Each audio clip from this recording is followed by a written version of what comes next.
Rani Shafir. They will present dietary omega-6 to 3 fatty acids ratio affects honeybee Apis mellifera, spatial cognition, maze, and landmark learning. Welcome and thank you. Thank you. So good afternoon, thank you for coming. For the last few years I've been working on nutrition and cognition, and that's what I'll be talking today. It's also an opportunity to show some of the clever things that honeybees can do to solve puzzles. So going into the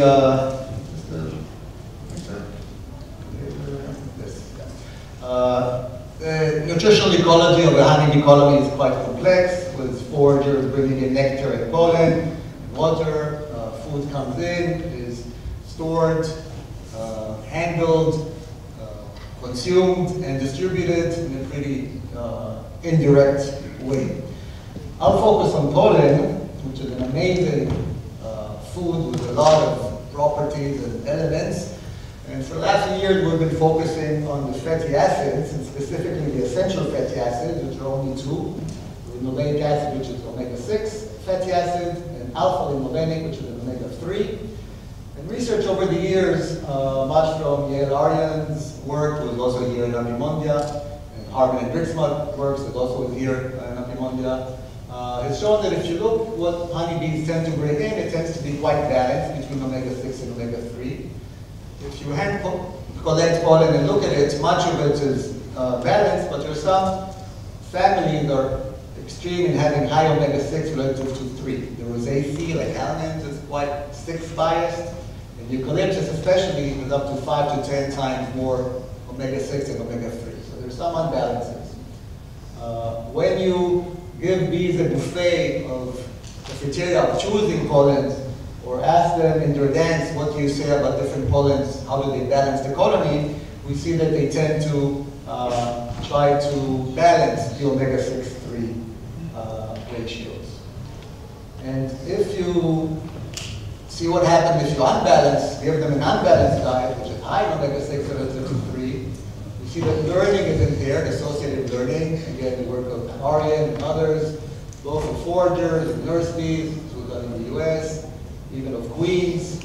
There's also physiological effects, and even nursing is affected. This is work by Danny Minahan, a postdoc in my lab. We have bar-coded nurses, and we can see when they feed and how they feed it, even that's affected by the diet. The bees don't spend all the time in the hive. Of course, they have foragers outside, and in the outside world, it's a whole different world. It's kilometers and kilometers of open space. So not only do bees need to learn to handle and associate flowers with rewards, they also have to find their way and navigate and orient, and they have all these great capacities to do that. But that requires spatial cognition. What we wanted to study here is, does the diet also affect their spatial cognition? Now, one of the ways to look at spatial cognition is by maze learning. And a common maze is an 8-arm maze, where there's food in different arms, and you have to find them and know where you've been. This is done, it's an assay that's used with rats and mice, but actually this specific picture comes from a paper on humans, on the elderly, in which they had to solve a virtual maze on a monitor and find where is the treasure and which arms they've been to or haven't been to.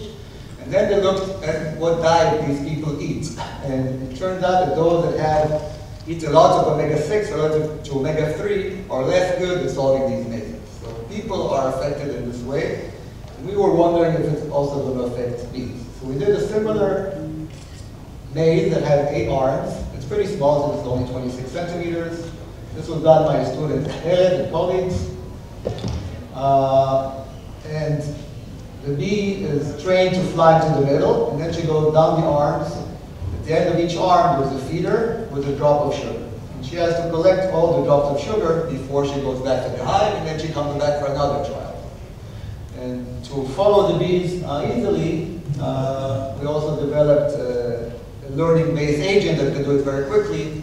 Here it's a walking bee, then I'll show also a flying bee, and done for that, and there was also some computer work involved. The bees were raised under a diet that's either balanced or unbalanced. Food, the later stopped working. It's a simple soy-based diet that has either more corn oil, which is high in omega-6, or more flax oil, which is high in omega-3, and so we can have a balanced diet, which is 1 to 1, 6 to 3, or an unbalanced one, which is high in 6 relative to 3. So Raquel, I think the laser is not working too much with other speakers. It turns on, but I don't see what I thought. And then the bees were raised in the cages until the one-day-old bees that were marked when the one-day-old started to forage, and then we took them to a flat room in which we had the maize and filmed them from above. And so what you see here is a bee that she just flew into the center, and now she's walking down the arms. So this is arm number 1, 2, 3, 4, and you see that on the left you see all the recording of where she is in every millisecond, which arm she goes in, how fast she walks, all that, we have all the data. And now she walked to arm number 2, and now she's walking again to arm number 1, 2, 3, 4, 5, and so forth. If you see what would happen at random, if you just went down the arm until you visited 8 arms, that's a classic what's called coupon collector's problem. If you collect coupons, how many do you need to buy until you get all 8? The answer is 22. And we see that the bees in the first trial, and then they do up to 8 trials. Initially they're close to random, but then they start doing fewer arm visits, so they've learned to navigate the maze better. But the very interesting part is that those that were fed the balanced diet, the blue line, which is balanced in omega-6 to 3, solved this more quickly than those that were fed an unbalanced diet that's high in omega-6 relative to 3. And so we see a strong treatment effect. There's also a trial effect that everybody learns, but the balanced bees do it better. Then you wonder, how did they do it? And that's an interesting thing. So here, now we'll see another bee. This is a very clever bee. So she's walking to arm number 5 now. And when she goes out, she can go either left or right. See, so she fed. Now she goes out. And this is the 8th trial, where she knows what she's doing. Now she went to one left to that arm. Then she's going out, going one left. So basically, a very good rule of thumb to solve this is just go always in the same direction, arm by arm, and then you'll solve it. So in fact, she does it. Look, another clever thing. So that she went to arm number 8. And then she goes out again and goes to arm number 1. And then she feeds on that for a few seconds and comes out and goes to the next arm. But now she skipped an arm. She went around. She went into this arm number 3. But now she goes back and she remembers she missed an arm and she goes back to that arm to complete that. And now she comes out and she remembers she's been to this arm. And now for the last feeder, we put ad lib. Now she skipped to one she's been to, the last one, and then she finished. And so what we find out very interestingly is if you look at how many switches they do in a trial. So initially they go left and right quite a bit. But over time, again, the smart bees in the blue that fed a balanced diet learn to be more consistent in the direction. So they do fewer switches. You see that the blue line, they make fewer and fewer switches, while those feeding on an unbalanced diet continue going left and right, making many switches. So they basically learn the rule of thumb. We did one more essay in free-flying bees. The task here is a bit different. This is what's called landmark learning. Based on other papers from Andy Barron's group and others where you put landmark, and the bee has to associate the landmarks with the feeder that's opposite it. What we have here is we have a flight arena with 8 posts, each one with a feeder. 7 of the feeders are empty, and the 8th feeder has a rewarded with sugar solution. At the center you have 3 landmarks. The feeder is always opposite the yellow landmark. And left and right is the pink and blue. You have to learn to go opposite the yellow. The feeders themselves look the same. We've also had it so that the center rotates and the post rotates, whatever. They do it also 8 trials. In every trial, everything moves around, so they cannot learn it, the position in the room, the specific feeder, it's all balanced. Let's look here how to be doing it. So she's flying from the bottom. She's trained to come from the bottom. This is trial number 1. She's looking for the feeder opposite the yellow. See, she went to this one again, and to that one again. Skip this one, flies around, go to that one. She's making quite a few visits until she's going by the center, looking for the landmark, and then opposite. Skipped it again, and now she went opposite the yellow till she finds it. And in this experiment, we had, again, some colonies fed a balanced diet, some colonies an unbalanced diet, and the third colony, there was a control with pollen feeding, which is also balanced. 4 minutes. And what we see is that the bees that were fed either the pollen or the balanced diet solved this more quickly than those feeding on an omega-6 or high diet. So a strong treatment effect. This is a bee that's tried 8. She missed 1, went to the center, missed 1, went to the center, and boom, found it. A few seconds. So they learned very quickly to use the landmarks. So to summarize, diet affects honeybee cognition. We knew that before, but also spatial cognition we're seeing here. Basically, a colony to do well has to be able to navigate well. So colony spatial cognition is important, and nutrition has that effect. So I thank the founders, and I thank you for your attention. And when we look at trial number 1, we see about half go left, half go right in the bias. If you look at trial number 8, also about half go right, half go left in the bias. But if you look at individual bees, you see that some individuals grow a bias towards going mostly left, and some become mostly right. And so it's basically, it's like they have some form a habit if left word fell, continue being leftist, and once they right goes well, continue being right. So that was interesting individual difference. He will speak about the effects of vitamin A and nutraceutical on learning, memory, retention, and foraging behavior in honeybees. Thank you very much. Yeah, this is the work of my student, Wissam Sukai. And first thing I want to say, when we talk about bee nutrition, most of the studies are about macronutrients, proteins and lipids, carbohydrates, provided with the nectar and pollen. But very few talk about micronutrients, vitamins, minerals, and phytochemicals. And that's the work we're concerned about. Optimal nutrition requires multifloral pollen and with high protein contents, which favors colony growth, increased colony bee resilience and productivity. But these optimal conditions are not always present. There's sometimes floral resources not abundant and diverse. For example, in the fall and early spring, and in apiaries located in agricultural settings. For example, the pre-pollination season. In Canada, we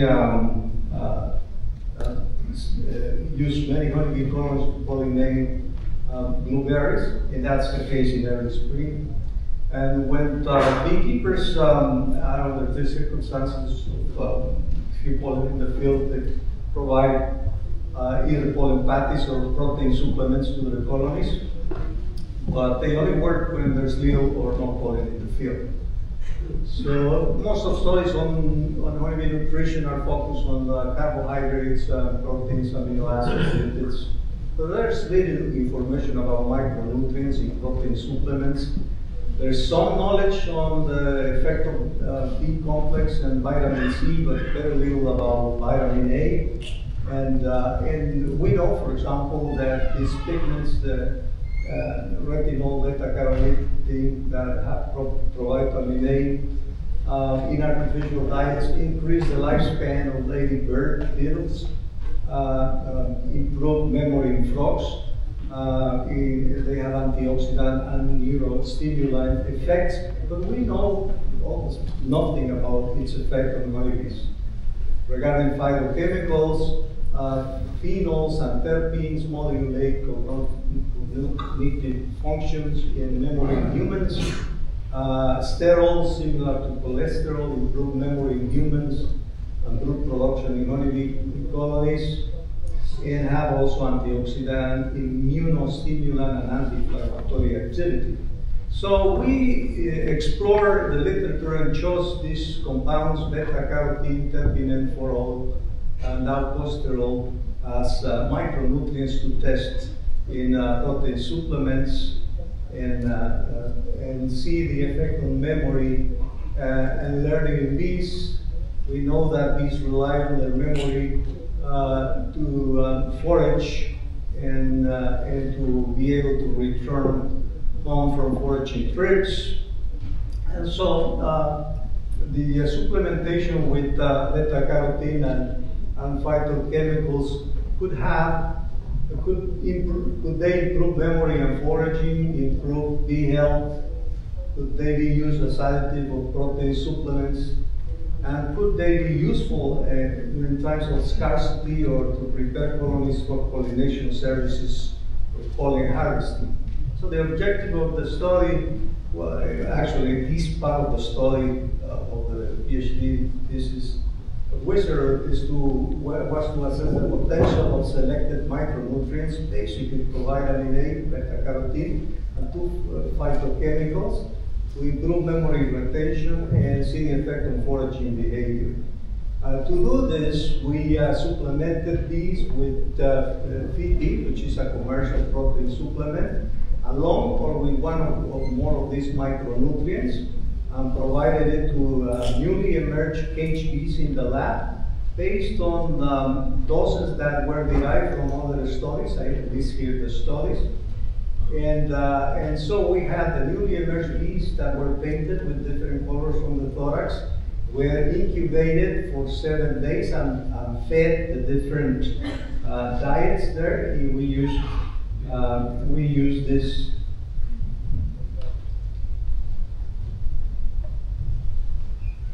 these feeders here to feed the bees, and they were left in the cages being fed with this diets for 14 days, and then tested for memory test. And then here you can see the PER test conducted by one of the students. Basically, you train the bees first with scent, that is, and after the scent comes a reward in the form of sugar syrup. And then you perform the PER test, proboscis extension reflex test, and evaluate the memory of the bees. Here basically the results. If you can see the upper lines, it's when the bees retain their memory for longer time. The blue line is the combination of beta-carotene and terpinephrol, and then the orange line was terpinephrol second place. Number third, the combination of beta-carotene and alcosterol. Other bees that were painted and fed the diets in the lab, then they were transferred to small colonies in the field, and then we evaluated them for foraging behavior and also for survivorship. You can see the ramp there where we could assess if the bees were carrying pollen on their way back home, and we also conducted censuses. And there were no differences in survivability with the censuses, but there were effects on pollen foraging. Not on non-pollen foraging trips, there were no differences. Here are the different treatments: control, beta-carotene, alcosterol plus beta-carotene, terpinephrol, and the combination of terpinephrol and beta-carotene. You look at pollen trips in 3 hours, there were effects of the combination of the alcosterol and beta-carotene, and also the combination of terpinephrol and beta-carotene. And when we look at the results in terms of proportion of pollen foraging trips and non-pollen foraging trips, the 3 treatments in the last bars, the alcosterol plus beta-carotene, terpinephrol, and the combination of terpinephrol and beta-carotene increased significantly after being fed this compound. So in conclusion, terpinephrol and the combination of that compound with beta-carotene or alcosterol and beta-carotene increase the memory and pollen foraging ability of the bees. And so there's potential for increase.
When fall arrives, the beekeepers used to feed their bees with a solution of sugar.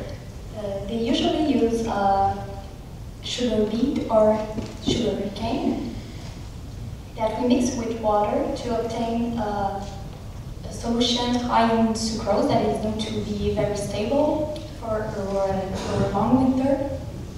And we then feed the bees with this solution for the winter period, that is about 6 months, and depending on the region, it can be very longer, and it's to compensate the lack of flower resources. But the Organic Federation of Canada is planning to prohibit the use of conventional syrup for the organic beekeepers, which will leave only 2 options to the beekeepers: the organic sugar cane and the honey feeding. But under a condition, we do not have any data on to determine whether it is safe to feed the bees with hard honey during a 6-month period or even using organic syrup. But there is several data indicating potential risk. Those risks associated with honey feeding is about dysentery. At the end of our summer, we have a lot of goldenrod and aster that are linked with digestive problems.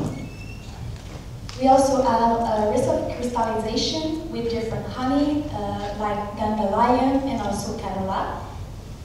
And also, there is a risk of starvation since beekeepers are not used to feed with amount of honey, but with a different amount of syrup. And everything, all those risks could lead to bee mortality. There is also some fear in the beekeeping community associated with organic syrup. And just to better understand this fear, let me explain you briefly the sugarcane extraction. So there is a first extraction of molasses, and in the conventional sugar, there is a second step to extract more molasses, which leaves this white sugar that we know. But in the organic process, there is not this second extraction, which explains the brown color. And this will leave more mineral in the sugar and could potentially have a digestive problem or be more difficult to digest for the bees. And unfortunately, there is no data really in the literature to better know if it's safe for the bees, except a very old article from 1932, which recommend to feed the bees with a mixture of meal. Probably not the best article to make a national decision. So that's how this project came to life, and we had a different objective. So we wanted to test those different type of sugar on the impact of colonies, the feasibility in enterprise, and also the cost of those techniques. We look at different variables. So the bee population, the brood population, the honey production, the high dew weight in winter, the viral infestation, Nosema infestation, virus prevalence, and also the bee mortality. So during the phase 1, which took place at the research center in the Quebec province, we had 50 colonies with 5 groups. The first group was with the conventional syrup, second one with organic syrup, the third one a mix of syrup and fall honey, and then 2 groups of honey, one of fall and the second one of summer, with a frame of honey and 2 frames of pollen. All the colonies were wintered outside with one chamber. So the first result is the bee mortality. In this table, you can see that winter mortality is higher in 2 groups, the fall honey and summer honey one. We, of course, inspect those colonies, and we saw that all the seeded colonies died of starvation. To better understand those results, we look at the hive weight.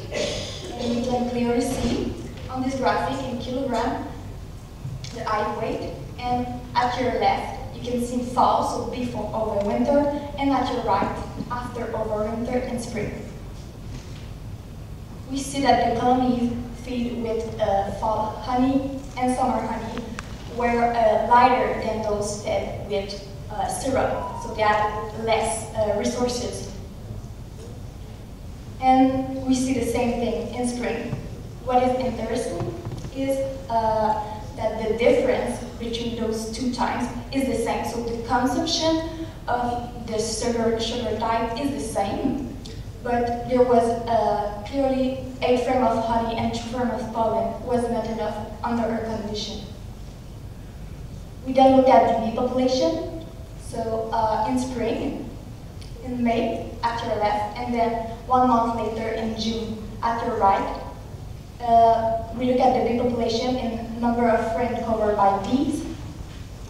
And we can see that the 2 groups of fed with honey had a smaller bee population, but it's also important to note that there was only 3 and 5 colonies alive in those groups. We then look at the total brood. It's also in spring, so in May and then 1 month later in June. And there is no significant impact on brood. So even the 2 honey groups were similar to the syrup group for that variable. We then look at the honey production during the whole summer, so from May to August. And there was also no significant impact on honey production. And then we did a phase 2 with 2 organic beekeepers. We had a total of 60 colonies in 3 groups: the conventional syrup, the organic syrup, and the summer honey with 9 frames of honey. We had 1 frame regarding the result of the phase 1. And those colonies were winter outside like in the phase 1. If we look at the bee mortality, we did better this time. There was only 3 colonies that died. 1 died of unknown cause, and 2 died of starvation only in the honey group. Those mortality occurred in the beekeepers in the colder region. If we look at the hive weight, we still see that the honey group is lighter than the syrup one, even if we added a frame. But the consumption, so the difference between those 2 times, is the same. We also look at the bee population in spring and total brood in spring, and this time there was no significant impact on brood and bee population. And then for the virus prevalence, you can see on this graphic the proportion of infected hives for different viruses at 2 different moments, so in summer and then in fall. And there was no significant impact on viruses. There was only a time effect, so different prevalence during the season. And we finally look at the Museum of Sport per bees. And at 3 different moments: summer, so before to feed, in fall after feeding, and then in spring after the winter. And there was also no significant impact on the presence of Museum of Sport, and all the groups were below the threshold associated with the symptomatic symptom of Museum. So in conclusion, yes, it is possible to overwinter with organic sugar. And it's also important to note that the study conducted what was with sugar cane with less than 1% of mineral after analysis. It's also possible to overwinter with honey. But there is some things to look at, like the weight in fall. There is also a risk of mortality. So because of honey variability, climate variability also, it's important to test this technique before to apply it to the whole colonies. And we saw no significant long-term effects on performance and pathogens. And even if we didn't talk about it in this presentation, we look at the cause of these different techniques, and we conclude that honey feeding is way more complex and expensive in our country. And to give you a better idea, it represents 9 francs of honey represent between 62 and 104% of the average production per hive in the Quebec province, which is part of Canada. So yeah, thank you.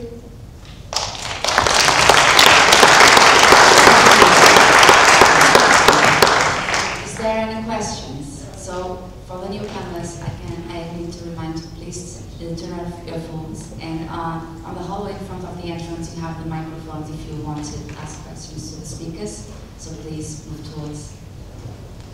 Do we have any questions? Do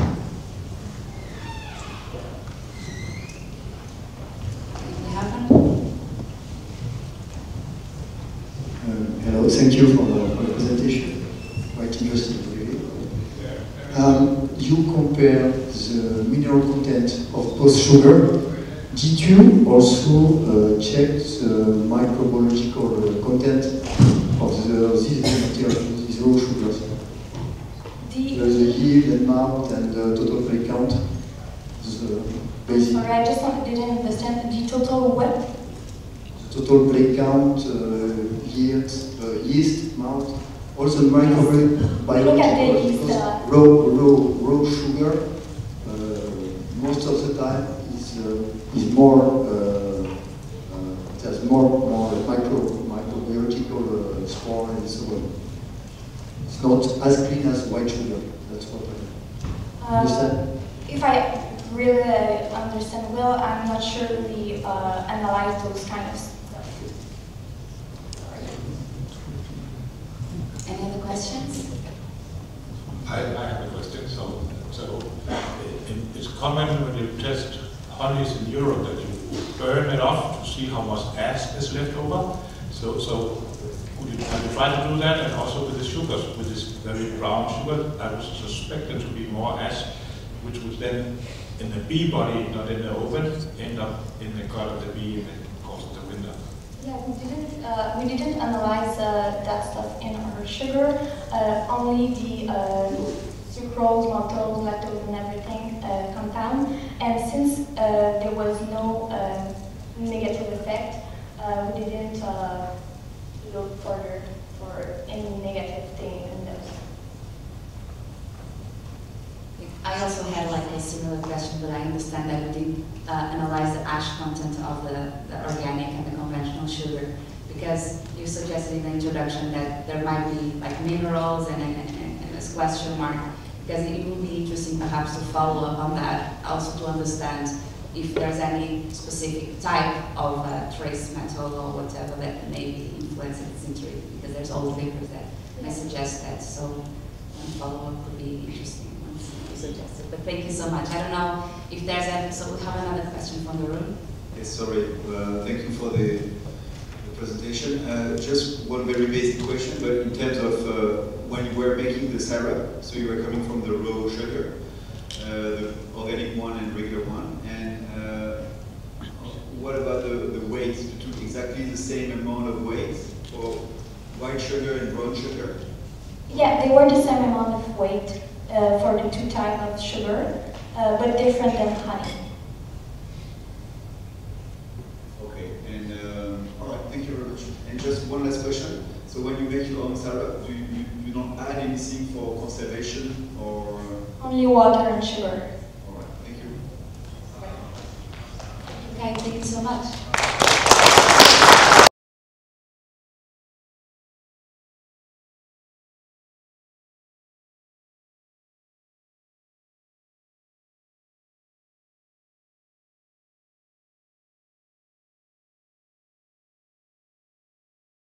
Response to different dietary sources. Thank you very much. Thank you. It's quite a long thing. I'm going to introduce myself again. My name is Kristina Muslinova, and I work at the Department of Biochemistry at the Polski University in Olomouc. And I will talk today about metabolic profiles of honeybees that were fed different pollen substitutes. Oh, good, thank you. Smaller than the others. So, when we study honeybees, we often look at the path from genome through transcriptome through proteome and finally to metabolome, which is what I'm interested in. And the metabolome consists of various small molecules that are present in the honeybee body. This can be amino acids, carbohydrates, lipids, all signaling molecules. And all of these, the transcriptome, proteome, and metabolome, they can be influenced by different responses that the honeybees make to environmental stress, like pathogens, poor nutrition, or other things. And what is good about metabolome is that it changes very quickly. So I view it as a way, by looking at the metabolome, is to look at the honeybees' response to environment at like real time. So what we did with the metabolome is that we looked at pollen substitutes, which are usually used when natural pollen is not available to the honeybees or is scarce. So beekeepers use pollen substitutes to supplement dietary protein and lipids. And in this study, we fed honeybees these pollen substitutes and looked at how their organism responds to it. So the goals of our study were to compare metabolic responses of bees that were fed pollen substitutes and natural pollen. And we wanted to see if there were differences between these groups, if there were differences in energy metabolism, or if we could find some biomarkers of poor nutrition. So the experimental design, it was rather simple. We had 4 experimental groups.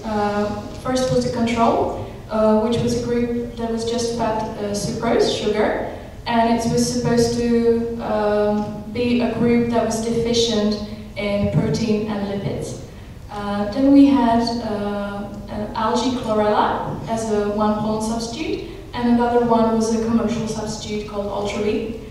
And then we had another group that was fed natural pollen, multiflower pollen from the Czech Republic that was like usual in our country and environment.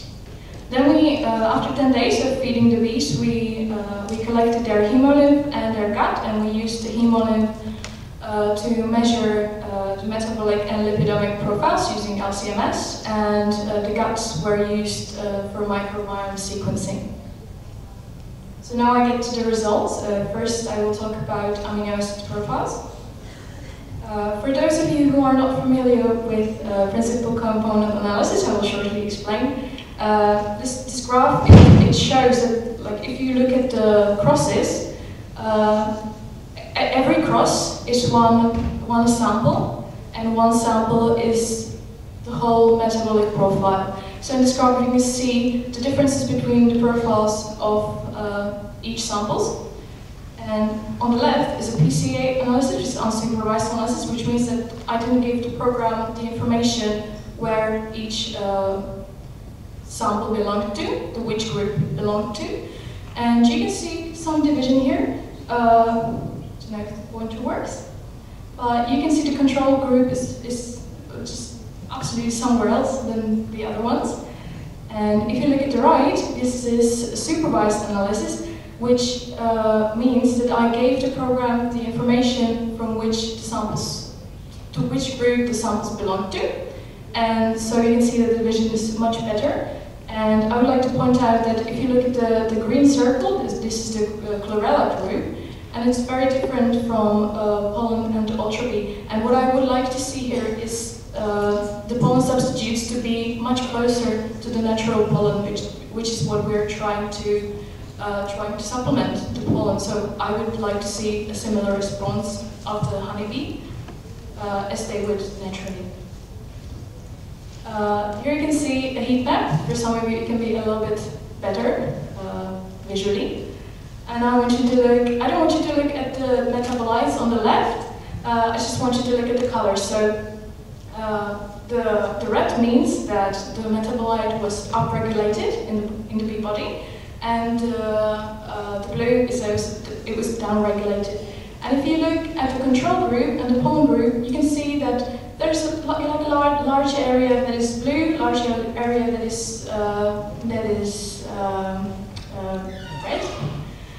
And I would like to see that the pollen substitute would have same colors and the same spaces as the pollen, which if you look, for example, at the algae, the ALG, it's quite different, and the ultra-B was a little bit more similar. So now we get to the lipid profiles. If you remember the PCA with the amino acids, the groups were slightly divided, but here with the lipid profiles, they're divided much better, which means that the lipidomic profile, the response of the honeybees in terms of lipids, was just absolutely different. Now we get to carbohydrates, which we measured the levels of glucose and trehalose. Trehalose is a carbohydrate that is used as like a reserve. And when the bees need the energy, they break trehalose into glucose. And here we can see that the control bees had a much higher level of trehalose, which probably means that they reserved the energy in case of need. And the bees that had access to a protein source, they could probably metabolize and use the energy that they had much better, because you can see that in all of the groups, levels of glucose were much higher. Finally, we get to the microbiome, and here I have some preliminary results. We didn't measure all of the samples, but here you can see results from 4 cages from each of the experimental groups, and we didn't find significant differences between the main microbial genera. So now I get to the end, and I would like to summarize and tell you some key points from what I told you. And the first one is that we were able to see that the metabolomic and lipidomic profiles of the honeybees differed quite substantially. The glucose availability was higher with protein diets. Microbiome was not significantly affected, and I would like to really, the point of my presentation is to really show you how metabolomics can be used to compare different protein diets and to see if the natural metabolic response of the honeybees are the same with the substitutes.